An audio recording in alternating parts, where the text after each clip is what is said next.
All right, wonderful people, lovers of freedom. Good morning, good afternoon, good evening to each and every one of you. Welcome back to Let's Talk TV, your one and only YouTube platform, where they're giving a back-to-back update on how things to be, on how things to share for Biafra land and beyond. If you're joining us for the first time, remember to subscribe and turn on your notifications too. Also, remember to like and share this broadcast as it is hot. All right, the latest one with the boss brains at the moment. Yes, Enugu community has lamented on the destruction of crops farms by Fulani headsmen. And people, these are the set of people that we've been talking about that we need to actually leave our premises. We've been talking about it, how these people need to leave. But of course, anytime we say it, it's as if that we are not being accommodating, but we know that these people are just evil. Everything about them just screams evil. That is what it is, and that's the truth of the matter. Now, these are the details of this news. The man, okay, he said that the man narrowly escaped as seen in videos by a witness Amechu Ugoji shared on his Twitter handle. He's a resident of Eziama Agobu, or in Ezago local government area of Enugu State, were thrown into chaos on Tuesday when herdsmen abducted a man and his wife and son while they were collecting firewood in the bush. The man narrowly escaped, as seen in videos by a witness, Amechi Ugoji. A community leader who spoke in the video expressed distress over the incident, highlighting the ongoing issue of cattle destroying their crops and agricultural farms. He appealed to the Enugu state government to intervene and address the alarming rate of farm destruction, seeking protection for their means of livelihood. Of course, this is what we always talk about, that these people need to be cleansed out. But of course, their so-called governor, Mba, will not always do what is needed and is not even in support of anything that concerns Biafra. He does anything he wants and does only what would benefit him. That's just the truth of the matter. The community leaders plea. Okay, rather, the incident has sparked concerns and fear among the agrarian community who rely on their farms for survival. The community leaders' plea for government assistance aims to ensure their safety and the preservation of their agricultural resources. The man narrated, "What happened today is that we cultivated this agri farm. We decided to fence it with bamboos before we shared it among ourselves because cow destroys our crops. When we started fencing the farm, the herders came and started asking us what we were doing because they would come back and remove the fence. True to their threats, today they came and destroyed the fence. So while they were destroying it, we got information and came and pursued them out. They attacked one of our brothers with their sticks and told us that they would return. After we pursued them, one of our sisters and her husband went to fetch firewood, and from there they seized the husband. So the wife and son escaped and ran home to tell us." Also narrating how he miraculously escaped being slaughtered, the victim said that they were accused of killing their cow, a charge he vehemently denied. Of course, our dog came, my wife and son escaped and came to make a report that I was seized by Fulani herdsmen inside the bush. My wife escaped with my son when I was exchanging words with them. Asked them, "Will you kill me and kill my wife? For what offense?" At that point, I didn't know that my family had already escaped to come home and give information on how to rescue me. When the herders discovered that my family had escaped, they apparently sensing danger, they released me. When they released, I was calling my wife and my son, but they were nowhere to be found. That was when I knew that they had escaped.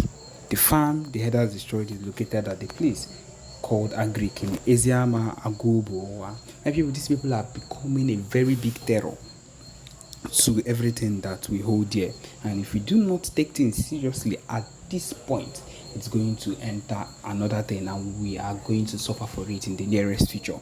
And that is why we need to do something about it now. And that is why the PM keeps on saying a whole lot of things concerning this set of people, these Fulani people. They are not people you should even be living with or eat with or stay in the same vicinity with, because one day they can decide to wake up and kill you, and their plan, which is and has always been, is to take over everywhere, is to colonize and just to take lands. That is what their aim is, and we will not let them do this. This is not, our land is not for the taking. That is why the Biafra Liberation Army is on a mission to make sure they are cleansed from our land. That is the truth of the matter. We are not going to let them just wake up one day and decide to enter our land to do what they want. No.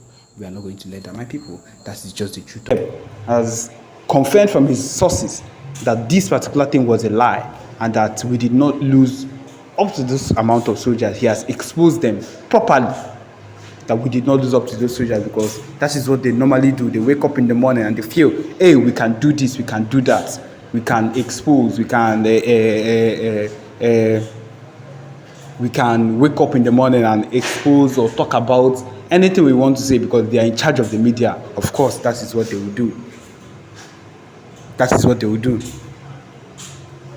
Right now, we are still getting more talks concerning how they gone down some the Biafran army, or the Nigerian soldiers gone down a set of Biafran soldiers. All lies. There are a lot of things people see on social media today, and people begin to think that maybe this thing is true against us. It is 99.9%, if not 100% of those lies, of those news, is not true. It's not true. My people, look at the latest one that I'm seeing right now that is part of completely that lie. It said troops destroy IPOB ESN command headquarters. And then there's a picture of a whole lot of ammunition, phones, so many other things that they kept here, saying that they were the ones. And they say that they cleared, in quotes, and destroyed an alleged supreme headquarters. It's not possible. They are not capable of doing that. These people are not up to the standard of the Biafra Liberation Army to even find and spot and bring down the whole headquarters of the Biafra Liberation Army. It is not possible. And that is what I am here to say. None of it is possible. This propaganda has gone on a whole lot of time, and thank God the PM has come out and declared that this particular talk, this particular issue that he's saying right now, or this particular talk concerning us not having enough ammunition or whatever it is not possible. They are not able to contain us. They cannot contain what we are able to do.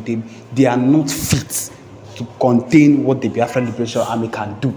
With our alliances at this moment, with our PM currently in Canada for the conference he has promised, he said that will take place, that we are getting prepared for at the moment, with everything that is going on right now, it is not possible. It is not, ce n'est pas possible. In the French, it's not possible at all. And so, my people, I want to let you know that a whole lot of news you pick out from out there concerning anything concerning the IPOB. I want to focus on the Biafra Liberation Army movement. Anything concerning the Biafra Liberation Army movement, anything concerning the Biafra Army being gone down. I want to focus on that, because a whole lot of news that they give to the public, most of it is fake. But this one that concerns our movement, I want to let you know that it is completely fake, and we did not lose 20 men on that day that there was a gunfire. There was a gun battle, rather. We did not lose that amount, and that will always be steadfast. That's the main thing. The Biafra Liberation Army are always ready. We are not to be left. There is no day that the Biafra Liberation Army is not alerted about anything concerning that is happening around them, so that they would always be ready for when these people, in quotes, Nigerian terrorists, come and hit, or to do whatever it is they want to claim that might be a surprise attack. It's not possible. We cannot be allowed to be spoiled that way. And so my people, none of these things can be scheduled and can say it will take place at any point in time, because we are ever ready to go against these people. We have sectors, we have informations. You ask about how we know. Some of you wonder rather about how we get to know about informations that are far off, or you say that are far-fetched, but then we have people every single way, every single place, because we have people that are steadily engaged in making sure that the Biafra movement would move, that there is always a move and a step would make every single day. There are people, a lot of people.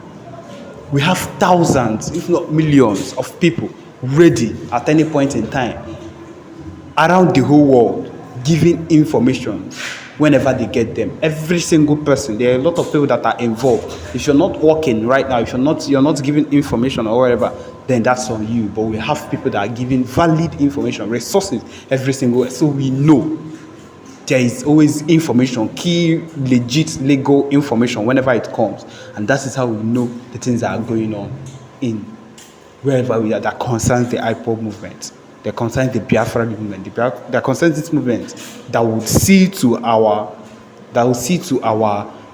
referendum, to our freedom from these people that have refused to let us go. So yes, my people, this is where we've come to the end of this particular broadcast. Thank you for joining us. Remember to subscribe and turn on your notifications too. Thank you.